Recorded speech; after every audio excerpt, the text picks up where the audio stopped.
Hi mummy. Hi daddy. మీరింకా రాలేదని అత్తయ్య బెంగ పెట్టుకున్నారు. బెంగెందుకు? నేనేమన్నా చిన్నపిల్లనా? మీ అమ్మ పిచ్చిదిరా, నువ్వింకా చిన్నపిల్లాడివే అనుకుంటుంది పాపం. నువ్వెంత ఎదిగిపోయావో దానికేం తెలుసు. మంచి గంధంతో చేసిన ఈ కృష్ణుడు బొమ్మ మీకోసం తెచ్చాను డాడీ. నువ్వు వెళ్ళింది మద్రాసు కదరా, ఇవి అక్కడ దొరకవుగా. ఎక్కువగా మైసూరులోనూ బెంగళూరులోనూ కదా దొరుకుతాయి. లేదు డాడీ, మెడ్రాస్ ఎయిర్పోర్ట్ లో కూడా ఉన్నాయి. అమ్మ వసంత, వెళ్లి హీటర్ ఆన్ చేసి వాడి స్నానానికి భోజనానికి ఏర్పాటు చూడు. అలాగే అత్తయ్య.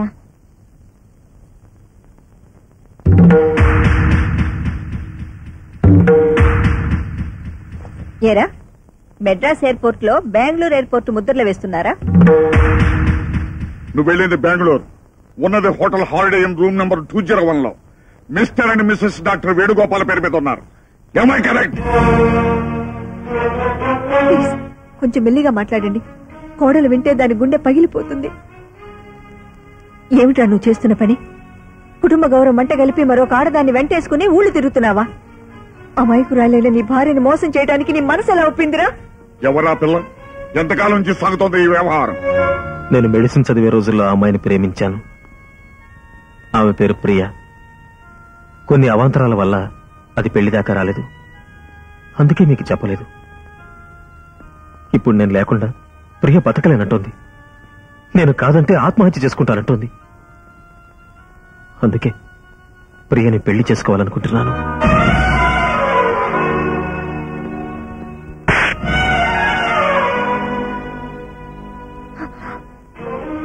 మళ్ళీ పెళ్లి?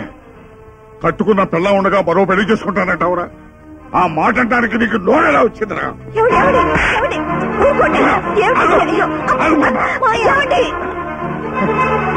ఏమిట్రా ఇది? 10 మందికి న్యాయం పంచే ఇంట్లో నా కోడలకు అన్యాయం చేస్తావా? అందుకే వీడు నీకెంత అన్యాయం చేస్తున్నాడో తెలుసా? తెలుసు, నాకంతా తెలుసు. తెలుసా? ఏం తెలుసు? జరిగింది, జరుగుతున్నది కూడా. వసంతకంతా చెప్పాను. విడాకులు తీసుకున్న తర్వాతే ప్రియతో పెళ్ళని. విడాకుల? వసంత అంగీకారం లేదే నీకే కోర్టు విడాకులు ఇవ్వదు. వసంత అంగీకరించడం, సంతకం పెట్టడం, విడాకుల కోసం కోర్టుకు అప్లై చేయడం జరిగిపోయింది. వసంత, వాడు చెప్పేది నిజమేనా?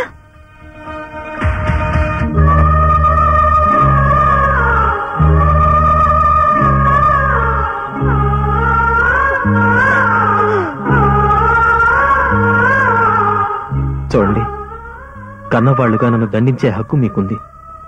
అలాగే నన్ను అర్థం చేసుకోవాల్సిన బాధ్యత కూడా మీకుంది.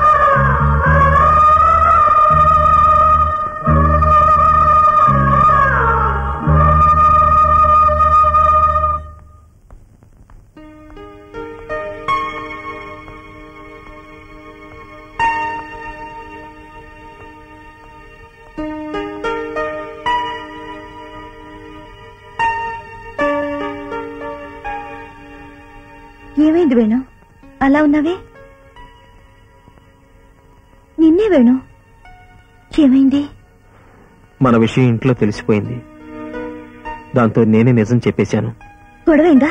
పెళ్లికి ముందు నేను ఎవరిని ప్రేమించానన్నా వాళ్ళు కాదనేవారు కాదు. కానీ ఇప్పుడు ప్రేమించిన అమ్మాయి కోసం కట్టుకున్న భార్యకి విడాకులు అనగానే ఐఎమ్ సారీ, నా వల్ల నువ్వు ఎన్ని బాధలు పడాల్సి వస్తుంది. ఇంతకాలం ఈ విషయం వాళ్లతో ఎలా చెప్పాలని మదన పడ్డాను. మంచి వచ్చాడో మనసు ఇప్పి చెప్పేశాను.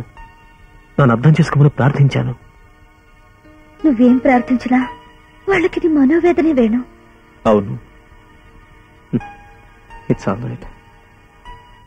ఎప్పటికైనా నన్ను అర్థం చేసుకుంటారని నా ఆశ. ఎందుకు చేసావి పని? గొర్రె గేదె కూడా తనని మందలోంచి లాగేస్తే గోల చేస్తాయి, గొంతెత్తి గొడవ పెడతాయి. వాడు గుట్టుగా నువ్వు భార్యవి కాదని నీ గొంతు కోస్తుంటే నోరెందుకు మెదపలేదే? మాట మాత్రమైన మాట ఎందుకు చెప్పలేదే? అవి విడాకులని తెలిసి నువ్వెందుకు వేల ముద్ర వేశావే? ఈ తాళిబొట్టు ఉంచుకోవచ్చన్నారు అత్తయ్య.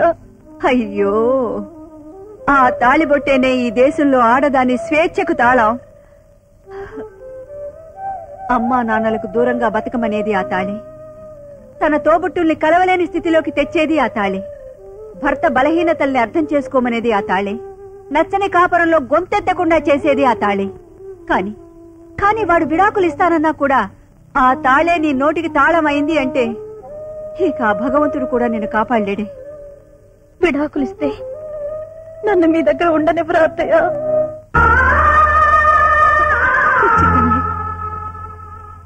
నా ఊపిరున్నంత కాలం మనందరం కలిసే ఉంటాం. నిన్ను మీ నాన్న ఇంట్లో విడిచెళ్లేటప్పుడు నాతో ఏం చెప్పెళ్లారో తెలుసా? అమ్మైనా అత్తైనా మీరే అని చెప్పారు. ఇక నుంచి నేను చెప్పింది విను, నేను చెప్పింది చెయ్యి. నాకు చెప్పకుండా నువ్వే పని చేయటానికి వీల్లేదు. నిన్ను నీ జీవితాన్ని చక్కదిద్దే బాధ్యత మాది. ఉం?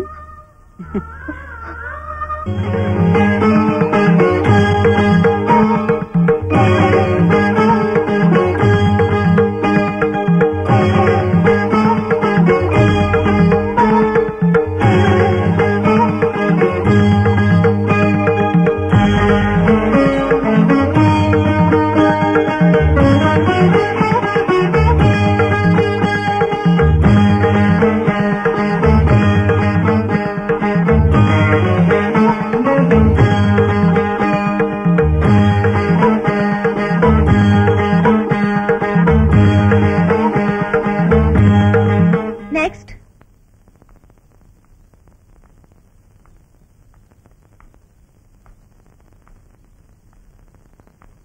ఏమిటి ప్రాబ్లం? అదే అర్థం కావటం లేదమ్మా.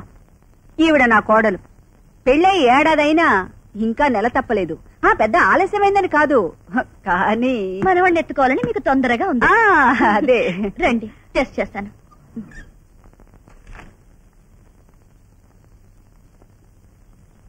మేడం, మీరు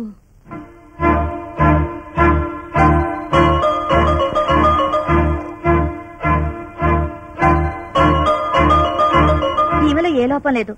మీ అబ్బాయిని ఒకసారి పరీక్ష చేయించుకోమనండి. అయితే లోపం మావాడిదే ఉంటుందిలేమ్మా.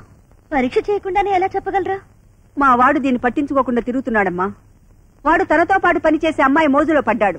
మావాడికి బుద్ధి లేదు సరే, ఆ పిల్లకైనా బుద్ధి ఉండద్దు. చదువుకున్నావే, దేశాలు తిరిగావే, నీ మొఖం మండ. నీకు పెళ్ళైన వాడే కావాల్సి వచ్చాడంటే ఏమండి, నువ్వు అన్నం తింటున్నావా, గడ్డి తింటున్నావా? నీలాంటి దాన్ని చెప్పదో కొట్టినా పాపం లేదు. ఏమండి? అయ్యో, ఇలా అడిగేవాళ్ళు లేకనే అది రెచ్చిపోతుందమ్మా. సరే సరే, ఈ మందులు వాడండి. బుట్టెడు మందులు ఇంట్లో ఉన్నాయి. దాని మొగుడు డాక్టరేనమ్మా. దానికి కావాల్సింది మందులు కాదు, మొగ్గుడు.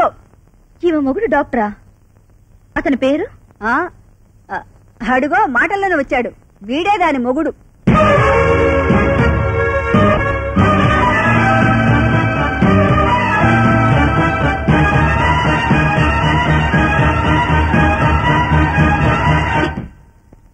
ఈవిడ? అవునమ్మా, ఇది మొదటి భార్య, నువ్వు మొదటి ప్రియురాలివి. అమ్మా, ఏమిటిదంతా? ఏం లేదు నాయనా, నా కోడల్ని చూపించి వెళ్దామని వచ్చాను. వస్తానమ్మా. ఎక్స్క్యూజ్ మీ, కొంచెం దారిస్తారా? బాబు, ఈ 1,00,000 ఉంచు. మిగతా 50,000 రేపు రిజిస్ట్రేషన్ రోజు ఇస్తాను జయరామ్జీకి. అలాగే సార్. ఉంటాను సార్. అచ్చా, ఏమండి, ఇల్లు అమ్మొద్దండి. అమ్ముతానే. నేను బతికి బాగుండాలంటే ఇల్లు అమ్మి తీరాలి. బుల్లెట్ ప్రూఫ్ కోట్ కొనాలి. దానికి ₹1,00,000 కావాలి. బుల్లెట్ ప్రూఫ్ కోటా అంటే ఏమిటండి? అంటే పెద్ద పెద్ద మంత్రులు వేసుకుంటారే, అది వేసుకుంటే ఏ గుండు నా గుండెల్లో దూరదు. నేను బతికిపోతాను.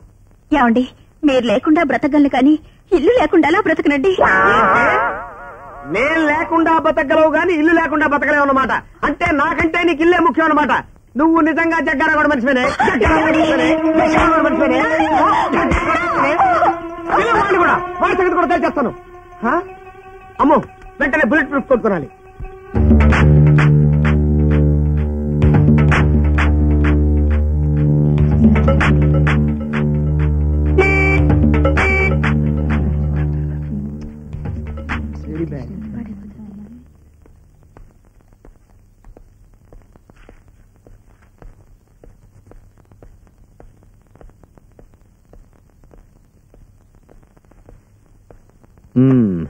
ఏమిటి డాక్టర్ గారు పేషెంట్ లా కూర్చున్నారు?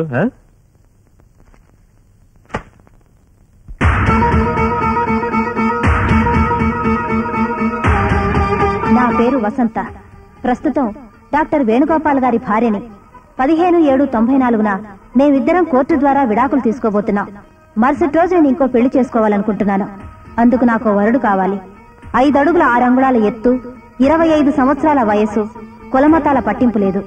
నాకు 30 లక్షల ఆస్తి ఉన్నందున మీ సంపాదన ముఖ్యం కాదు. చదువు కన్నా సంస్కారం ముఖ్యం. అందం కన్నా భార్యను అర్థం చేసుకోవడం ముఖ్యం. అర్హతున్న మగాళ్ళకి ఇదే నా విజ్ఞప్తి.